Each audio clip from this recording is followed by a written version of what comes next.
আজ আমি আপনাদেরকে তৈরি করে দেখাবো কাঁচা আম এবং ছোট মাছ দিয়ে ভাইরাল সেই মাছের টক রান্নার রেসিপিটি, যেটির স্বাদ অনেক অতুলনীয় এবং মুখে লেগে থাকার মতো।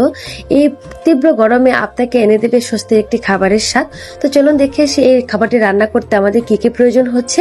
তো প্রথমে চুলায় আমি একটি কড়াই বসিয়ে দিয়েছি এবং তার মধ্যে পরিমাণ মতো তেল দিয়ে তেলটি গরম হয়ে আসলে তাতে আমি ছোট ছোট সাইজের দুটি পেঁয়াজ ভালো করে কুচি করে কেটে নিয়ে তার মধ্যে দিয়ে দিচ্ছি এবং দিয়ে দিচ্ছি 2 থেকে 3টি কাঁচামরিচের ফালি। পেঁয়াজ এবং কাঁচামরিচটা আমি ভালোভাবে সময় নিয়ে ভেজে নেব।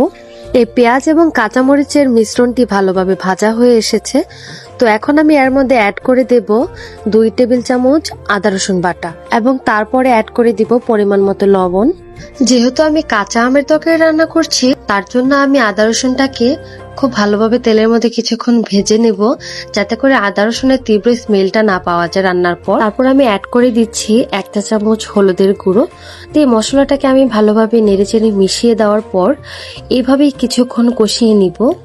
এভাবে কষিয়ে নেওয়ার পর যখন হালকা হালকা তেলটা মশলার সঙ্গে উঠে যাবে, তারপর আমি সামান্য পরিমাণে পানি দিয়ে এটাকে আমি আবারও কিছুক্ষণ কষিয়ে নিব।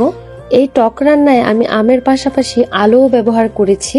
তো মশলাটা যখন খুব ভালোভাবে কষানো হয়ে যাবে, তার মধ্যে আমি স্লাইস করে কেটে রাখা আলুর টুকরোগুলো দিয়ে দিব। কাঁচা আম যেহেতু খুব দ্রুতই সেদ্ধ হয়ে যায়, সেজন্য আমি আলুটাকে ভালোভাবে মশলার সঙ্গে মিশিয়ে তার মধ্যে সামান্য পরিমাণ পানি দিয়ে ঢেকে 5 মিনিটের জন্য সেদ্ধ হতে দিব। তো এই পর্যায়ে আলুগুলো বেশ কিছুটা সেদ্ধ হয়ে এসেছে। তো এর মধ্যে আমি এখন অ্যাড করে দিব ধুয়ে রাখা ছোট মাছগুলো। যেহেতু আমি মাছগুলো না ভিজিয়ে রান্না করছি, সেহেতু খুব সাবধানে নাড়াচাড়া দিতে হবে যেন মাছগুলো ভেঙে না যায়। এ পর্যায়ে আমি মাছটাকে খুব ভালোভাবে সময় নিয়ে কষিয়ে নিব, যাতে করে তরকারির মধ্যে কোনো ধরনের মাছের কাঁচা ফ্লেভারটা না চলে আসে।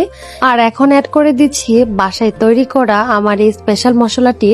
এটি আমি তৈরি করেছি আস্ত জিরা, আস্ত ধনিয়া এবং আস্ত রাঁধুনির মিশ্রণে। এখন আমি সামান্য পরিমাণে টমেটো কুচি অ্যাড করে দিব এবং তারপরে দিয়ে দিব স্লাইস করে কেটে রাখা আমের টুকরোগুলো। এই সবগুলো উপকরণ আমি খুব ভালোভাবে এবং সাবধানে নেড়েচেড়ে মিশিয়ে নিব। কাঁচা আম যেহেতু খুব দ্রুতই সেদ্ধ হয়ে যায়, সেহেতু রান্নাটা খুব দ্রুতই আমার হয়ে যাবে। কষিয়ে নেবার পর এখানে আমি সামান্য পরিমাণে গরম পানি অ্যাড করে দিচ্ছি। সামান্য একটু নাড়াচাড়া করে এটাকে আমি ঢেকে জাস্ট 5 মিনিটের জন্য রান্না হতে দিব। আর 5 মিনিট পর এটা সম্পূর্ণরূপে রান্না হয়ে যাবে। আলহামদুলিল্লাহ, এখানে আমার কাঁচা আম দিয়ে ছোট মাছের টক রান্নার রেসিপিটি একদম কমপ্লিট হয়ে গিয়েছে। এই ভাইরাল রেসিপিটি আপনারাও বাসায় ট্রাই করতে পারেন। দেখতেই পারছেন এই রেসিপিটি কতটা লোভনীয় লাগছে দেখতে, খেতেও অতুলনীয় স্বাদ এটার। অনেক সময় আমাদের কোনো কিছু দিয়ে ভাত খেতে ইচ্ছে করে না, তবে এই রেসিপিটি যদি একবার ট্রাই করেন তাহলে এটার স্বাদ আপনার মুখে আজীবন লেগে থাকবে। তো আজকের ভিডিওটি কেমন লাগলো আর আমার রেসিপিটি কেমন লাগলো তা অবশ্যই কমেন্ট করে জানিয়ে দিবেন। আর যারা যারা এই রেসিপিটি ট্রাই করেছেন তারাও কমেন্ট করে জানাবেন। সবাইকে আমার ভিডিওটি দেখার জন্য অনেক অনেক ধন্যবাদ। সবাই অনেক ভালো থাকবেন। আল্লাহ হাফিজ।